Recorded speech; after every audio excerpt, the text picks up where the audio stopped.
ప్రాంతంలో మనకు cement factory కూడా రాబోతుంది అని చెప్పి మీకు అందరికీ నేను చెప్పదలుచుకున్నా. ఎందుకంటే మన ప్రాంతంలో అపారమైన సున్నపు గనులు ఉన్నా గత పాలకులు పట్టించుకోకపోవడం వల్ల ఇక్కడ పరిశ్రమలు రాలేదు. అదేవిధంగా పెద్దలు గురునాథ్ రెడ్డి గారు చెప్పినట్టు మన ప్రాంతానికి పరిశ్రమలు రావాలి. పరిశ్రమలు వస్తే చదువుకునే వాళ్ళకే కాదు, పరిశ్రమల వల్ల ఈ ప్రాంతం అభివృద్ధి చెందితే మన భూముల విలువలు కూడా విపరీతంగా పెరుగుతాయి. ఇవాళ కోకాపేటలో 100 కోట్లకు ఎకరం ఎందుకు, కొడంగల్లో 10 లక్షలకు ఎందుకు ఎకరం ఉంది? ఎందుకంటే ఆ ప్రాంతంలో పరిశ్రమలు వచ్చి ఐటీ కంపెనీలు వచ్చి పెట్టుబడులు రావడం వల్ల అక్కడ భూములకు విలువ పెరిగింది. దాంతో అక్కడ ఉండే రైతులందరూ కూడా ఇవాళ పెద్ద శ్రీమంతులైనరు. ఇవాళ మన ప్రాంతంలో ఫార్మా కంపెనీలు వస్తే మన నిరుద్యోగ యువకులకు ఉద్యోగాలు హకీంపేట, పూలపల్లి, లగచెర్లలో ఉన్న పిల్లలకే కాదు, మన శాసనసభ నియోజకవర్గంలో ఉన్న చదువుకున్న యువకులకు అందరికీ కూడా ఉద్యోగమే కాకుండా ఉపాధి అవకాశాలు, అక్కడ లేబర్ పనులు ఉండొచ్చు, ఇతర పనులు ఉండొచ్చు. ఆ పరిశ్రమలు వస్తే అక్కడ హోటళ్లు పెట్టుకోవచ్చు, లేకపోతే అక్కడ ఇతర వ్యాపారాలు కూడా పెట్టుకోవడానికి అవకాశం ఉంటుంది. ఇదే కాకుండా అభివృద్ధి వచ్చిన కొద్దిగా మన భూముల విలువలు పెరుగుతాయి.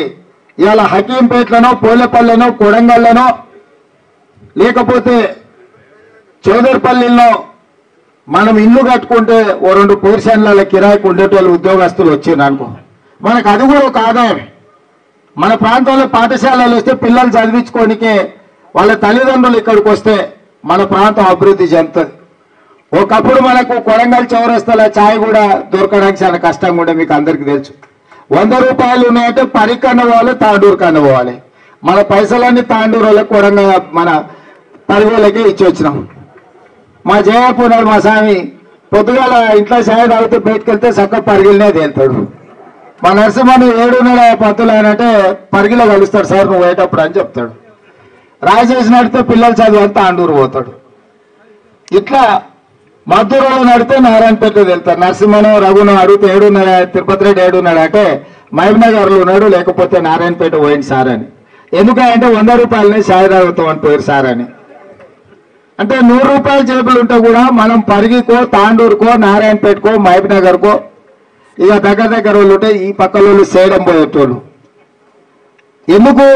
ఆ ప్రాంతంలో పరిశ్రమలు వచ్చి, ఆ ప్రాంతంలో కాలేజీలు వచ్చి, ఆ ప్రాంతంలో ఇతర ఆసుపత్రులు రావడం వల్ల ఈరోజు ఆ ప్రాంతాలు అభివృద్ధి చెందినాయి. కాబట్టి మనం పోయినాం.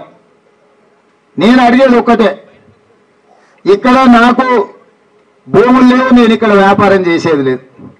ఇన్నాళ్ళు కష్టాలలో ఉన్నప్పుడల్లా మీరు ఎంబడి ఉన్నారు. కష్టం వచ్చినా నష్టం వచ్చినా గెలిపించారు.